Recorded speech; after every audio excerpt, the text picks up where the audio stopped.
This all happened a few years back. If you don't believe me, that's fine. It's true anyway, so it doesn't really matter if you trust me or not. Better safe than sorry, my grandpa always said. So take this with a grain of salt, I suppose. But take it. Keep it with you just in case you ever need it. In case you ever see a white van selling mystery meat on a street corner. No defining markings on it at all. And employees within whose dirty, bare feet you can barely see if you stand on your tiptoes. Walking around doing their jobs with a practiced efficiency, like any experienced operators. I had been assigned to attend training sessions at my new employer's headquarters, after successfully applying for a job at White Knight Security Company. Training entailed 2 weeks of sitting in a classroom and mostly listening to boring safety instructions, in case of chemical spills or heavy lifting. You know, the standard first week on the job bullshit. I got paid to attend, so I couldn't complain too much. But the worst part was I had to drive in from my place 2 hours away every morning, fighting the rush hour traffic the whole way, which made the drive time unpredictable. Some days it would take 3 or 4 hours to get into work on time, which meant waking up at 5 a.m. just to beat the traffic. I'd get home by 8 most nights, and after leaving the office at 5 p.m., it's almost a 15-hour workday if you include the drive time. Not a lot of fun, and I was looking forward to it being over. The only interesting part was the use of force training, where we got to learn from a former British SAS soldier who showed us how to twist someone's arm in just the right way, so they had no chance of fighting back. Most of the holds seemed impractical and awkward, but I learned a thing or two. It was the lunch hour on that particular day that I decided to venture out into the lesser-known sections of the downtown core in search of something different to eat. I had tried the nearby hot dog vendors and sub places, pizza joints and burger stands, even an overpriced sushi restaurant one day. I know, I really need to start packing a lunch. Too much takeout is bad for you. I've gotten a little better since then, but in those days I ate out almost every day. My youthful metabolism had not yet begun to scream out in mutiny and protest at my unrepentant diet, as it would in the years to come. There wasn't much in the direction I was headed, I realized, walking down a side street that seemed to be taking me into an older and more dilapidated section of the city. I was about to turn around and head back when I saw the truck on the corner. It was a white food truck with steam and smoke pouring out from the open front window. I saw the owner leaning out, handing out food to waiting customers. A small line had formed, but I still had time to get back by the looks of it if I hurried. I crossed the street, digging my wallet out from my pants pocket. The smell hit me and my mouth began to water as I approached the din of conversation and the clatter of kitchen utensils that emanated from the small truck. Some of the people who had ordered food were standing around outside the truck and eating their portions right there, making satisfied noises as they consumed what appeared to be pita bread, stacked high with charred meat. The topping looked unusual as well. It appeared to be a pink, pasty-looking sauce, a tapenade maybe, I thought. There were a few cucumber pieces, red onions, and tomatoes scattered on top as well, making the whole thing look colorful and delicious. "What is that you're eating?" I asked one of the patrons. I don't know, but it's so good," the woman said. "There's only one item on the menu, so you can't go wrong." I walked up to the truck and saw there was indeed only one item for sale at this particular food truck. "What can I get for you?" the owner asked superfluously. One, please," I said, pointing at the picture. There was no name for it, no description. "You got it," he said. $3. I couldn't help but be surprised at the low price. I handed him the money and left a $2 tip with the change he gave me. "Thanks, appreciate it," he said, nodding. A few minutes later, he passed me the pita filled with steaming meat, covered in the gritty pink sauce. I felt rude asking what it was, so I didn't say anything. I just decided to be adventurous. I took a big bite, and while he watched, smiling, "It's delicious," I said with my mouth full. "Glad you like it." I walked away from there, stuffing the thing into my mouth with big, gulping bites. The next day I went back. The day after that, too. Every day the lineup got longer and longer. Many of the same familiar faces greeted me who had seen the day before. Pretty soon it was my last day of security guard training, and I went for my lunch and saw a couple people who weren't there who I had gotten used to seeing in line. I had even learned their names, Beth and Tom. They were there every day, just like me. "Have you seen Tom or Beth?" I asked the owner. He gave me a strange look. "I don't know who those people are," he said. "You want something or not?" I was a bit annoyed for a moment, but then he broke into a big, gracious, warm smile, and I couldn't help but return it. "All right, give me the same as usual," I said. That evening, I was leaving the office for the day, somewhat relieved I didn't have to keep driving in from my home.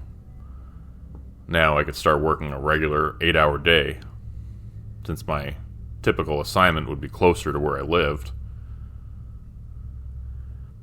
I decided I would check and see if the food truck was still open. Traffic was always lousy that time of day. I figured why not wait a little while longer for it to clear and grab a bite to eat for dinner while I was at it. I wouldn't be able to eat at the place again for a long time, maybe ever, since I don't go into the city all that often. I walked my usual route and pretty soon ended up back at the food truck's location. The window was closed, but I saw the owner rustling around in a cargo space at the back. I began to walk over when I noticed something strange. He wasn't wearing shoes. No socks either. He was barefoot, walking the streets of the city. It was more than a bit odd, I thought, since there was broken glass and who knew what else laying around in the streets around this area. It wasn't exactly a nice neighborhood. I approached cautiously, slightly wary of the man's unusual appearance, seeing him for the first time out of the truck. I noticed that his entire lower half appeared filthy. His pants were ripped and his legs, that I could never see from street level, were covered in mud and dirt.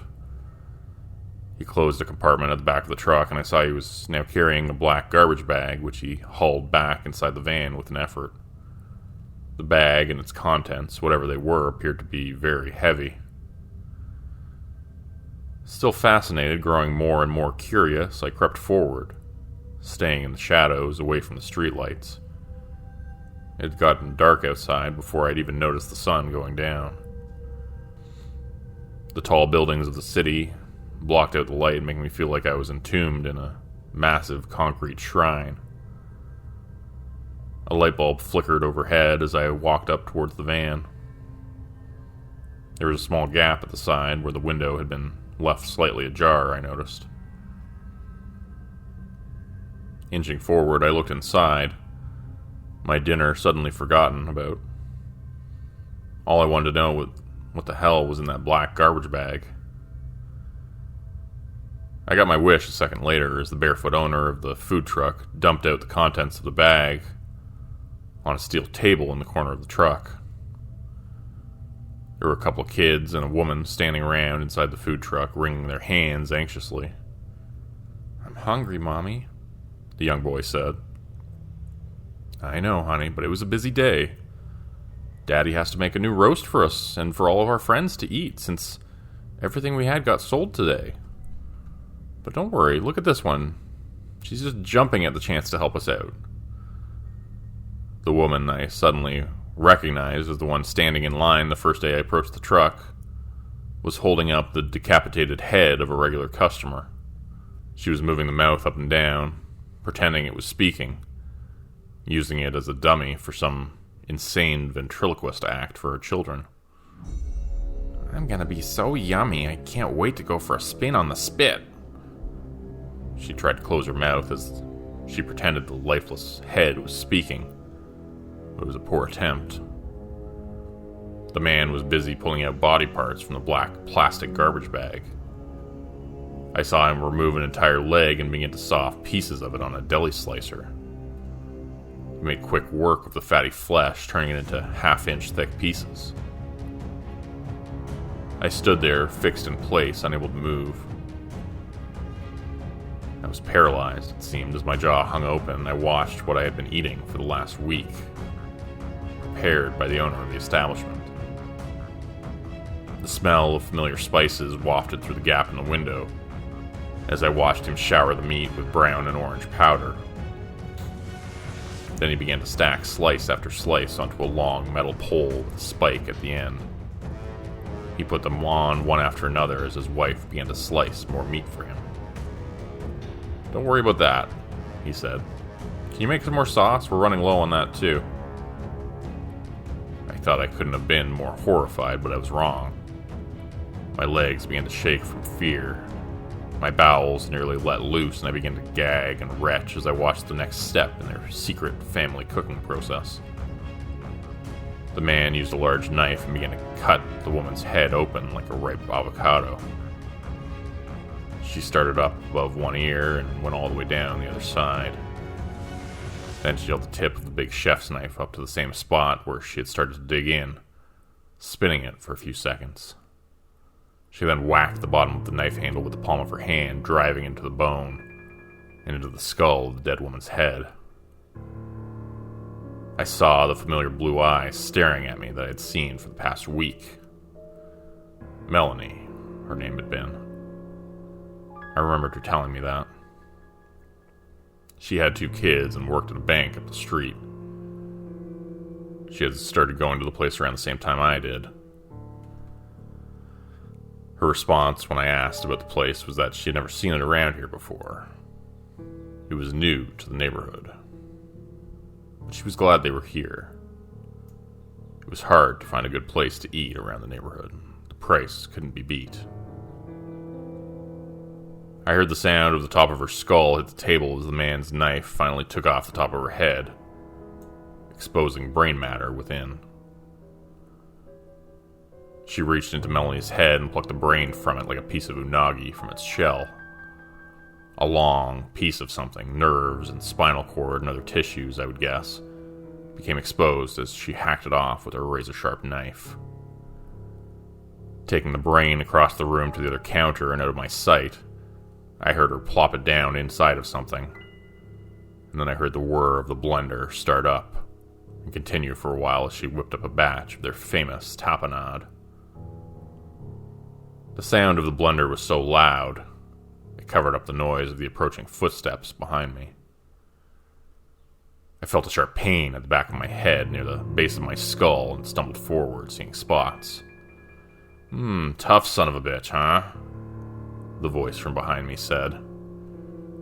I heard him step forward and shrink down, feeling another blow coming, when I heard a voice from across the street.